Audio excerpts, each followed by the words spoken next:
So today we're going to look at some social media success stories from the past year of companies that got it, and we'll talk about some best practices and emerging trends, and then I hope we'll open it up for questions and comments and have some lively, robust discussion about what you guys are doing and the challenges you're facing and what you hope to achieve with your social media strategies. As Larry said, I'm Laura Bauer with the Tombras Group. We are a Knoxville-based digital-centric advertising agency with offices in Tri-Cities, Nashville, Charleston, South Carolina, and Washington, D.C. So we're past the point of saying what is social media, but just humor me for a minute. Social media, as you guys know, is consumer-driven word of mouth on steroids.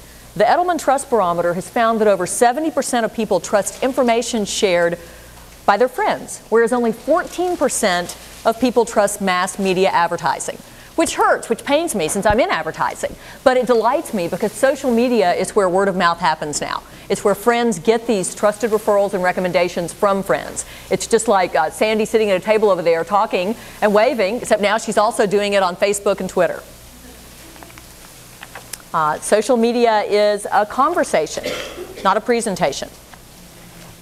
It's a digital dialogue, not a mass marketing monologue. And the key to successful social media engagement is to turn the megaphone around, turn off the marketing speak, can the elevator speech, and build trust. It's all about authenticity and honest communication. Social media is a spin-free zone. And I've got my phone up here because social media is increasingly a mobile communications platform. So I meant to mention today the hashtag, for those of you who are tweeting during our session, is #SMS12, just as it has been for the other sessions in the series. That's short for Social Media Series 2012. So #SMS12. And I will respond to any and all tweets that I get during the presentation as well as afterwards. In his book, The Lost Symbol, Dan Brown describes social media as a web of interconnected minds. And it's this interconnectivity that creates community and elevates the collective consciousness. It's the quintessential communications platform to raise awareness around an idea, an event, or a brand. You can't tiptoe into social media. You have to jump into the pool. Your customer is already there. This according to Dave Saunders, business startup and technology strategist. And I think he's right. The time for wading in the shallow end is over. So let's talk for a minute about the different types of media and how social fits into the mix. You guys are well aware of paid media. It's any advertising that you buy, whether it's print, TV, radio, digital, or even in the social space, right? Earned media is coverage you can't buy. It's usually generated from media relations, and it has inherent third-party credibility because it's coming from a source other than from you, right? So the other two ways we look at media, shared media, and that's where social comes in. That's where we talk about people choosing to pass along content to other people via word of mouth and digital word of mouth. It's trusted referrals from inside your individual network. Okay, so it's that pass-through rate. It's like dropping a pebble in a pond and seeing the ripples radiate out. Okay, that's shared media. And then owned media is when you leverage your social assets, such as your Facebook page and your Twitter feed, to disseminate your message to a pre-qualified audience of brand advocates. And yes, they are your brand advocates. Verena and I were just talking about some companies having this fear factor of jumping in. And I think you'll find social media is a friendlier space than you might imagine. These people fan your page because they like you. I mean, there may be some trolls out there, but in general, these are your brand advocates. And if you embrace them and trust them with your message, great things can happen. And it's at little to no cost with a higher ROI than paid media. So let's talk about the awesome power of social media to engage your customers, tell your story, and raise awareness around your brand. At Tombras, we like to say, offline drives online, referring to how traditional advertising drives online traffic.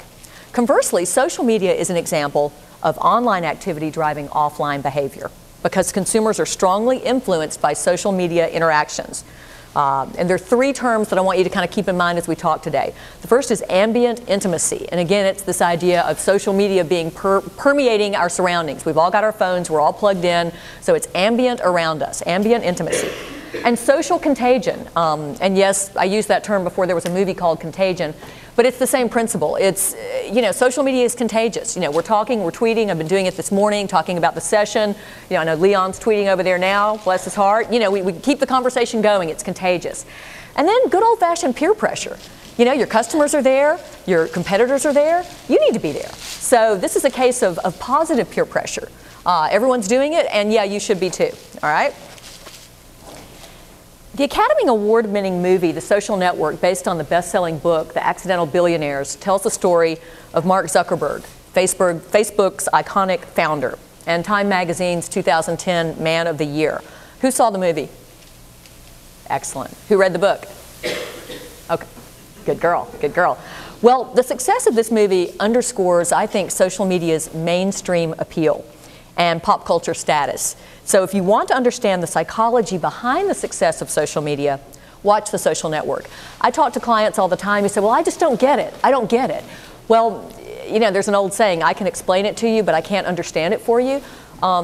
I don't get golf, but I know it's big, and a lot of people like to play it. So I just accept that and understand that we need to advertise for certain clients, around that sport. It's not something I do. So by the same token, a lot of you will get social, some of you don't, but don't dismiss it just because you don't personally get it.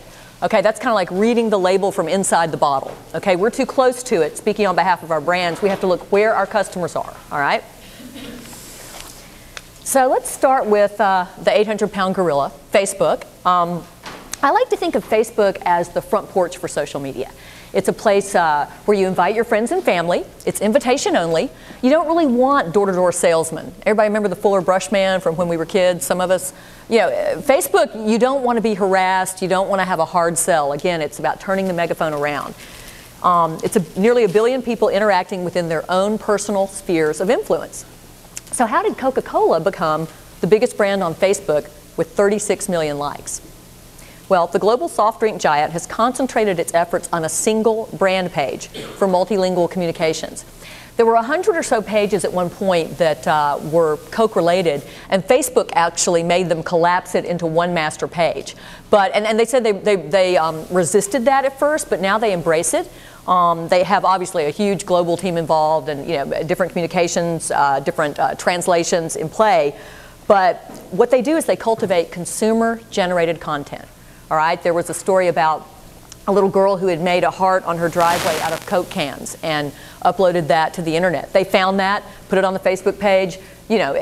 People love that. People love to see their things shared, and that matters more than any, big deal commercial, high budget thing that they run in the Super Bowl. The fact that they took a little girl's, it was her class project that she had built out of Coke cans in her driveway and put that on their Facebook page. That means more because it's real and it's authentic and it's honest and it shows people interacting with your brand. And then you create those brand advocates, those enthusiasts who say, look, my daughter did that, and look, isn't that cool? And so most brands still use social media to push their products and boost sales. Door-to-door salesmen, right? Yelling at the megaphone. Don't do that, okay? I mean, you guys are here because either you already get it or you want to get it. So keep that in mind. It's not about selling and about pushing. It's about building trust and building relationships. And if a global giant like Coca-Cola can get that and turn off the marketing speak, then surely as small businessmen and women, we can understand that as well. Coke's approach is different because it's fan-centric and it's responsive. Coke trusts its brand ambassadors with its message. Again, ambient intimacy, social contagion, positive peer pressure. We need to curate content on our social networks, not control it. Remember, who is your Facebook page for after all? It's for your fans, right? Now let's look at a grassroots page that lifts up a brand in another way. The story of Bald Barbie began when the CEO of Mattel, the manufacturer of the 53-year-old iconic doll, had one Bald Barbie made for a friend's little girl. Her name is Genesis Rise, and she's a 4-year-old cancer patient on Long Island. Word of the story sparked Jane Bingham, a cancer patient from New Jersey, and Becky Sipin, a California mother of a cancer patient, to create this Facebook page to try to get the doll manufactured. Last week, 40,000 people liked Bald and Beautiful Barbie on Facebook. This week, it's up to 137,000. And the idea is that Facebook is, of course, a mechanism for grassroots change of all sorts. And this time, it's a movement to help children fighting cancer maintain a sense of pride. Social media is the perfect platform for cause marketing. Whether or not Mattel ultimately makes the doll isn't really the point. People share a threefold human hunger to be seen, heard, and understood. And that's something that Trey Pennington, a social media pioneer, always said. And it's true. As long as Mattel listens, and really listens, it's a win for the brand. In other words, they allow the page, they interact with it, and it's given cancer patients something to rally around, whether it's children dealing with their parents going through chemotherapy, or whether it's children who have hair loss due to cancer treatments or some other condition. So it's a wonderful example of how something small can have a huge impact in the social arena. And then on a local level, Stephen A. Burrows.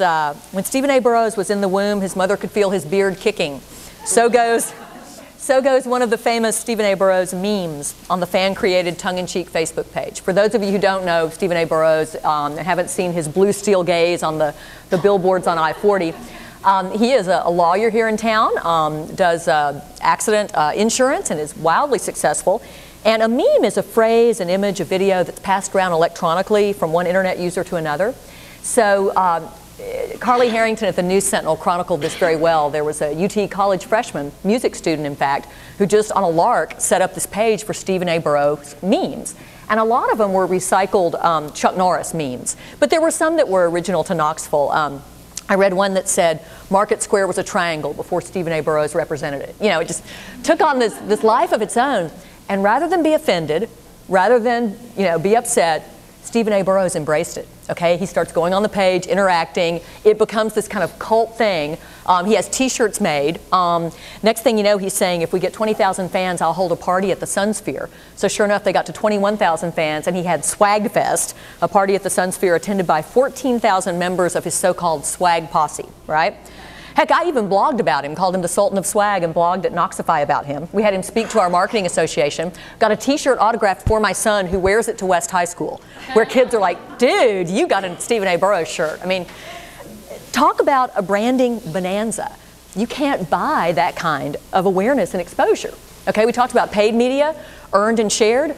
Okay, this is an example of earned and shared and owned, right? I mean, because it generated huge coverage in the local newspaper, so he got earned media coverage, right?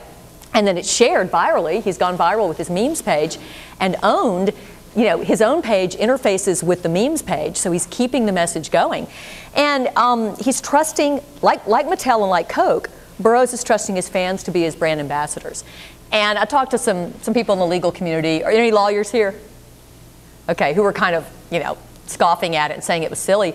Well, he's laughing all the way to the bank. I mean, he has something like a 50% conversion rate of people who have seen his billboards or gotten brand awareness, gotten his name in their head, because, you don't go out and say, I like Stephen A. Burrows, I think I'll have a wreck today. But when you're in a wreck, if you remember, you've seen him on Facebook, you're probably going to call him. So again, hyper-local example of something that has been wildly successful this year in the social media arena. If Facebook is the front porch of social media, Twitter is the cocktail party. Multiple simultaneous conversations extending beyond family and friends. It's okay when you meet strangers, as long as they're interesting and entertaining. Diverse topics, current events, breaking news, anything is open, it's fair game for Twitter. Virtually 100% of journalists are on Twitter, trolling for stories, because it's the pulse of public sentiment. Okay, recently on Twitter, I know you all probably watched the Tim Tebow story unfold, and whether or not you're for him or against him, he gets earned media and he gets shared media, okay? And the Twitter sphere was abuzz with his pass, in the playoffs game. It was the second most tweeted about topic ever. It even beat out Beyonce's baby announcement, all right? So that just tells you, the power of Twitter.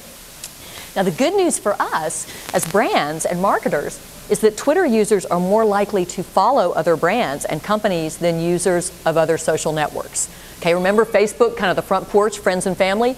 Twitter, well, I'm okay to engage with a brand if it's interesting and entertaining or provides me with relevant information. And 5% of Twitter users account for 75% of all activity. So the key here is to reach the influencers and generate this shared media coverage via digital word of mouth. This vocal minority has major clout. And I'll stop here and tell you, I brought you cookies. They're Milano cookies, and there's a reason for that. Over the holidays, I was eating some cookies, go figure, And I tweeted something about Milano cookies are my go-to holiday stress food or something. Well, the Pepperidge Farm Twitter account picked that up. So they tweeted me and said, hey, thanks for the shout out. If you DM us, if you direct message us your address, we'd like to send you something. So I messaged them.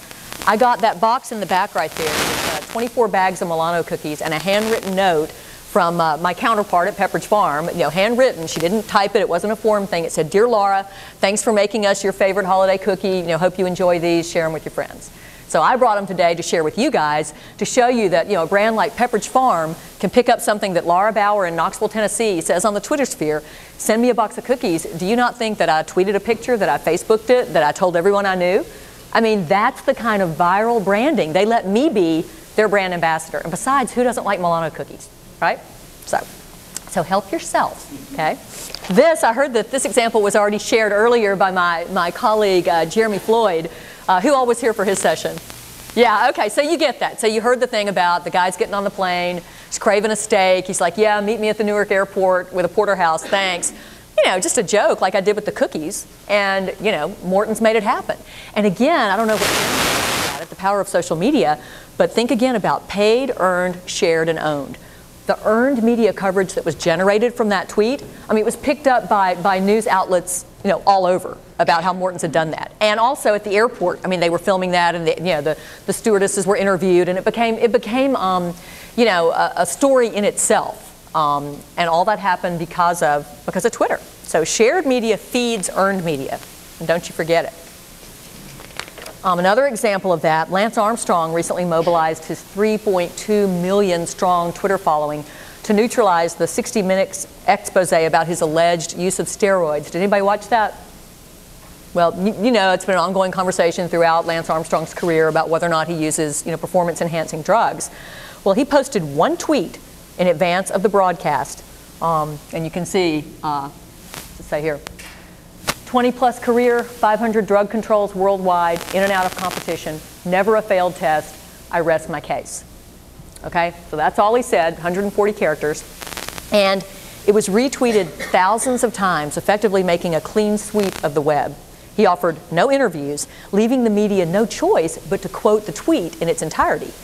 More importantly, he stole 60 Minutes' thunder and preempted the drama that was supposed to play out when two of his former teammates talk about what they knew or didn't know and whether he had or he hadn't. Because this, he just pulled the rug out of him, mobilizing this 3.2 million following of brand ambassadors. So it's a real personal branding triumph via social media.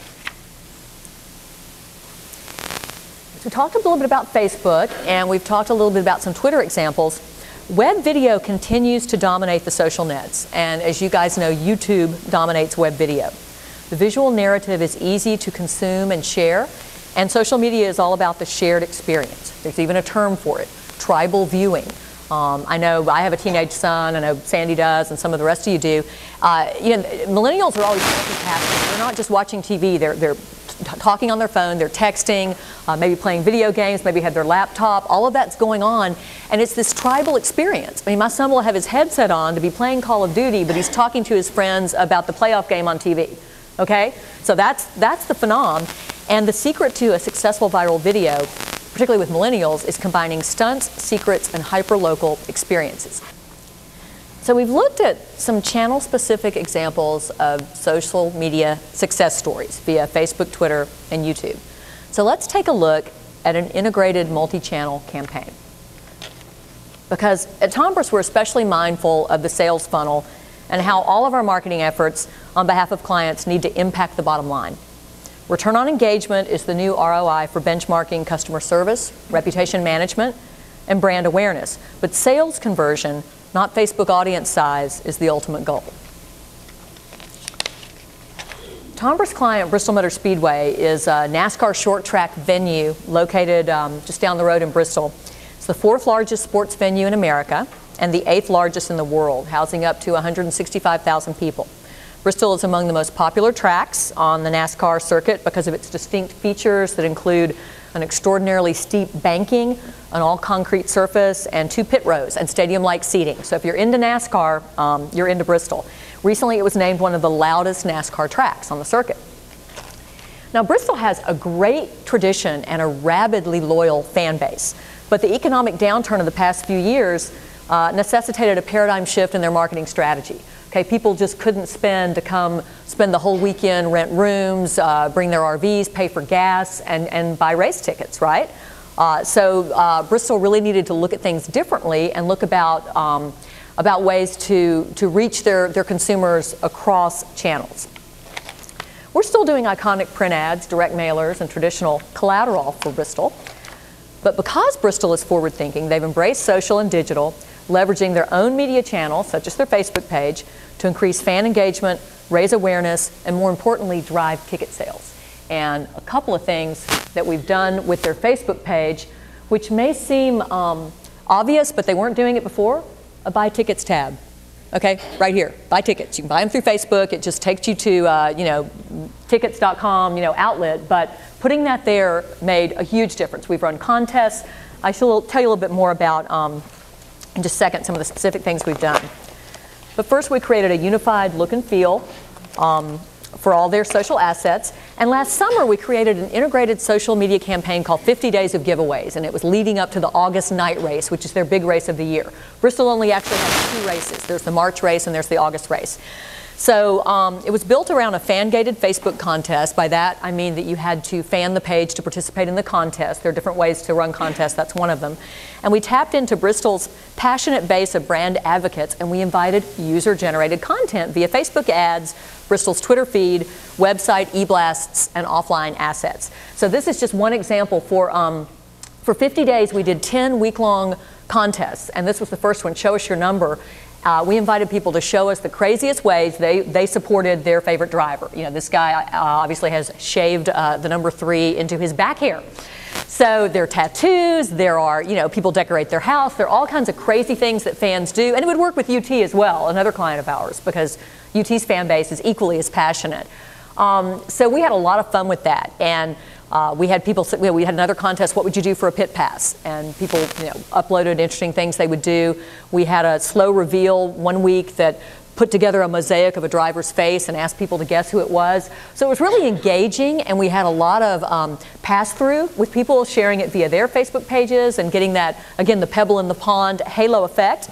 And as I said, we executed it across platforms. This is just a look at Bristol's Twitter feed. We also skinned their YouTube site and made a landing page for the contest, and messaging was in sync as well. The Facebook contest tab, as I said, linked to the ticket purchase portal, as did the custom landing page.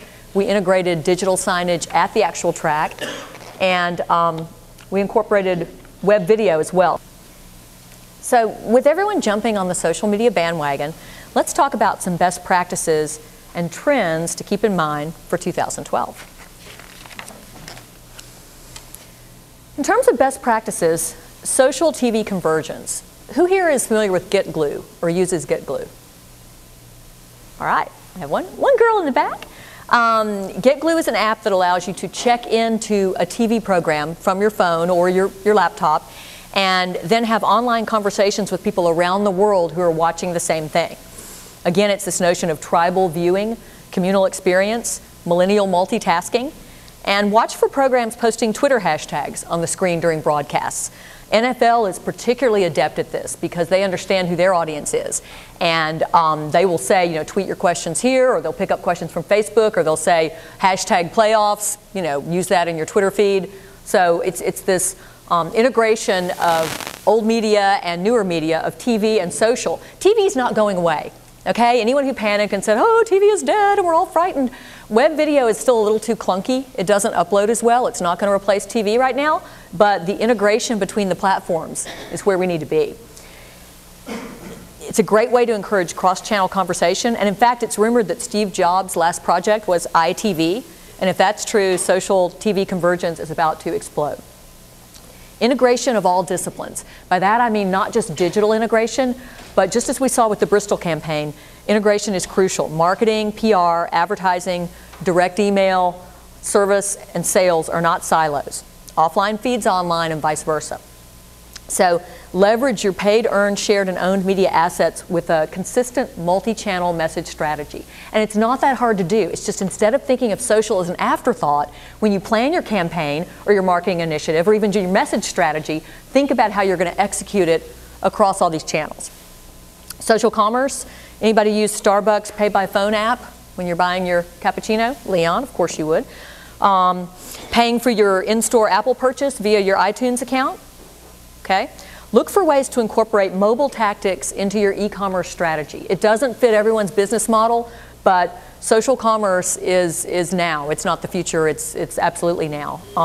In Japan, even the school kids like scan with their phone the snack machines at school to, you know, get their snacks. I mean, they're just, their identity is in the phone and it's all paperless and there's no cash in the transaction. Results. Now this is a tough one. Key performance indicators such as fan growth do matter, okay? But if you're not measuring your results in true dollars and cents, you're not maximizing your social presence. The Buy Tickets tab on Bristol Motor Speedway's Facebook page drives traffic and it generates sales, okay? Cha-ching. Now I'm kind of talking out of both sides of my mouth though, because what you can't do is expect miracles of social media. Okay? It is still, unless you have something like a ticket portal or you have coupons that are downloadable or you're doing a Foursquare promotion in the phone, it's still indirect marketing. It's still best for building relationships and trust and brand awareness. So we have to manage clients' expectations if they come in and say, we want a Facebook page and we want it to, you know, impact sales by 5%. Well, I mean, we can raise brand awareness, but what happens when they go to the store and whether or not, you know, they buy more hamburgers, you know, there's a little more involved in that. So manage expectations, do have metrics that track what you want to achieve within the social space, but then try to carry it through that sales funnel to the bottom line, okay? It can be done. Social media is about sociology, not technology. Human relationships are still more powerful than the technology utilized to facilitate these online communities. Remember, social contagion, ambient intimacy, and peer pressure. That threefold human hunger to be seen, heard, and understood. And there are people in this room that I've met in real life because I met them first on social media, right? So you can make the connection. It's never going to replace face-to-face. That's fine. It's just, it helps facilitate relationship building. So as organizations and businesses, we shouldn't be questioning the power or reach of social media. Instead, we should be asking how to harness it efficiently through a strategy that will work to achieve our objectives. And I want to emphasize the word strategy here because of a lot of us want to get really tactical. Like right now, Facebook contest, you know, everybody wants I mean, of our clients, that seems to be the answer for everything. Oh, we saw you did that for, you know, this client, can we have a contest? Well, maybe, let's talk about what you're trying to achieve. Does a Facebook contest, you know, work in this situation? Well, web video's hot, we want one of those web videos. Well, let's talk about that. You know, does it suit your marketing strategy? So as you guys know, as business people, you start with your overarching goals, your business goals, then you lay in marketing goals, and then you lay in strategies and tactics to support your goals and objectives, okay? So don't get tactical. Don't get down in the weeds, which is easy to do because social is very fun. This is an easy prediction to make. More brands will use social media this year and get it right. We saw that last year. I'm very excited about what we in the ad business call Brand Bowl, the Super Bowl coming up. Something different is happening this year, and it started last year. Instead of launching new TV spots at the Super Bowl, they're leaking them ahead of time via social media. And so either they are little teasers or they're the full commercials in their entirety, and they're already going viral. So the conversation starts before the game, right? So the big game's going to come and you're going to say, oh wow, that's the, you know, the Volkswagen spot that I already saw on Facebook or that my kid was telling me about. So this is really a different approach to what used to be the big reveal during the Super Bowl. Because of the power of social media, people are leveraging that paid ad buy with shared advertising via their owned media channels, okay? So more brands are going to do it and get it right, from the hyperlocal level to the regional to national to multinational. And I just kind of want to leave on something fun here, how childhood rules can help you succeed in social media. You've heard that old adage that everything I learned in kindergarten, you know, that's all I need to know. Well, it really holds true with social. I think the biggest mistakes people make in social is trying to bring, again, a marketing, advertising, business mindset to a platform that is really about communication and relationships. Social media usage skews female. Women are often better communicators. Women are nurturers, and we care about relationships. Interestingly enough, 85% of purchasing decisions for households are made by women. So this isn't just a chick thing. This is, this is where your consumers are. This is where people are communicating and building relationships. And what women are looking for on social media are recommendations and information. All right. If I want to know, a doctor to use or someone to see, I'm going to ask Lisa. I'm going to ask Sandy. I'm going to ask my friends first before I just go out and Google. So that's the importance of social media. So what we learned in kindergarten: be kind to others.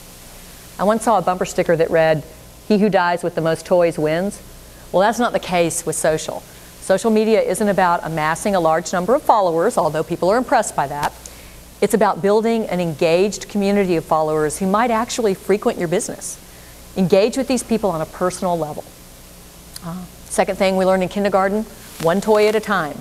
You may be tempted to jump onto Twitter, Facebook, Foursquare, launch a blog, open a YouTube channel. But do you or your staff really have time to do all that and do it well? Figure out where your audience is and start there. It's far better to build an engaged following one network at a time than to have largely inactive profiles on several networks. Yes, integration is the goal, but not through fragmentation. So start with something, do it well, and then branch out, okay? Unless you're Coca-Cola and you have, a staff of, minions to do it all. Use your indoor voice.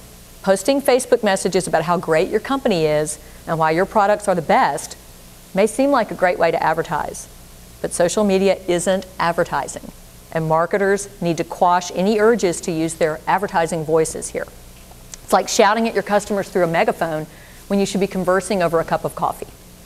Ask customers questions, answer their questions, post polls, ask customers to post stories about your business, tell customers about your news and specials, but make sure you talk to them about other things too.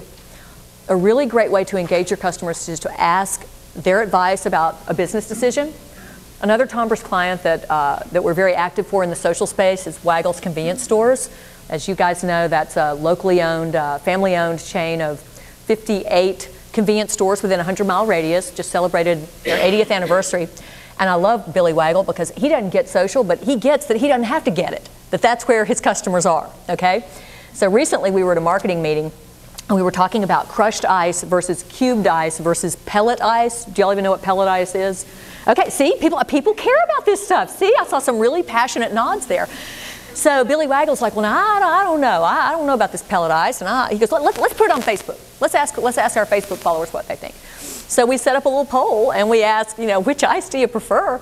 Okay, 150 people in 2 hours told us emphatically, what their preference was regarding pellet, crushed, and cubed. And it was, so now for Billy, we printed it out, all the comments, because he likes to read them in hard copy, and that is absolutely fine. He doesn't like to look at it online, but he gets the power of social media. He got that was instantaneous feedback from an engaged audience of brand advocates who actually patronize his stores.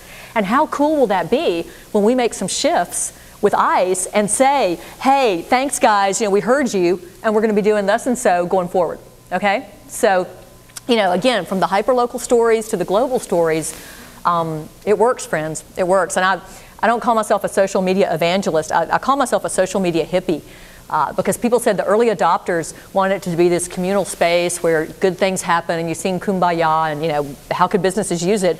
Well, I think it works both ways. I think you can be a hippie and still think of it as a positive space and still use it for business. I don't think those two are mutually exclusive. Something else we learned in kindergarten, play by the rules. Be sure you know the rules of the networks you're utilizing and play within them.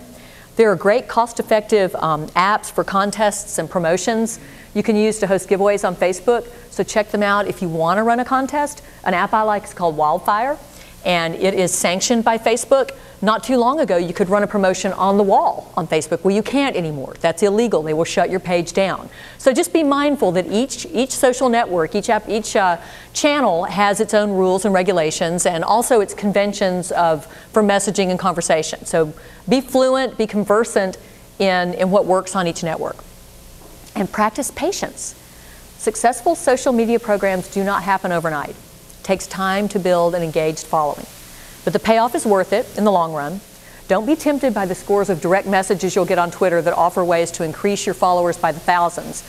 These won't be engaged followers, and they may not even be real humans. If you notice the Twitter profile with a little egg, we call them eggs, those are just spam bots. They're not even real people. So there are ways to game the system, but why would you want to? You know, depending on your business model, I don't know how many customers you need to have, whether it's on a daily basis or weekly or monthly, but for some of us, it may just be a handful to close a huge deal with, you know, a huge client. We don't need 100,000 people. We need maybe 10 or 5. And I haven't even talked about the B2B space. I know Gavin Baker talked about LinkedIn, so I assume you all have been immersed in that channel, which is a wonderful B2B social network for recruitment and networking. And the same rules apply. And these kindergarten sayings are via Laura Finlinson, Vice President and Director of Digital Strategy at Beckerman. That's something else I like to always do with social is attribute where you got the content. If you followed the legal drama around the SOPA, you know, Stop Online Piracy Act, and all that discussion, I know newspapers feel like their content is stolen, and all that does happen. Again, it's about playing by the rules. It's great to retweet someone or quote someone. Just give them that credit. You know, I retweet a lot of Leon's content. He has great hyperlinks that are relevant to our industry, but I always say, you know, via at L Spencer, right? Or what's the handle? Leon Spencer. So anyway, there are ways to do it, and you can do it right and make it work for you. So I've thrown a lot of information at you right now. I still want you to eat my Pepperidge Farm cookies. And I want to thank you for being patient and listening. I try to keep the room cool here so we can kind of chill it down, keep you from falling asleep. And I really admire the Chamber for being proactive in sponsoring this series. I participated last year as well. I think it shows the relevance of social media and underscores the fact that it is mainstream. It isn't something just that's edgy and out there for new early adapters. It's something we should all be embracing. So let's open it up now for your questions, comments, concerns, issues that you're facing in the social realm.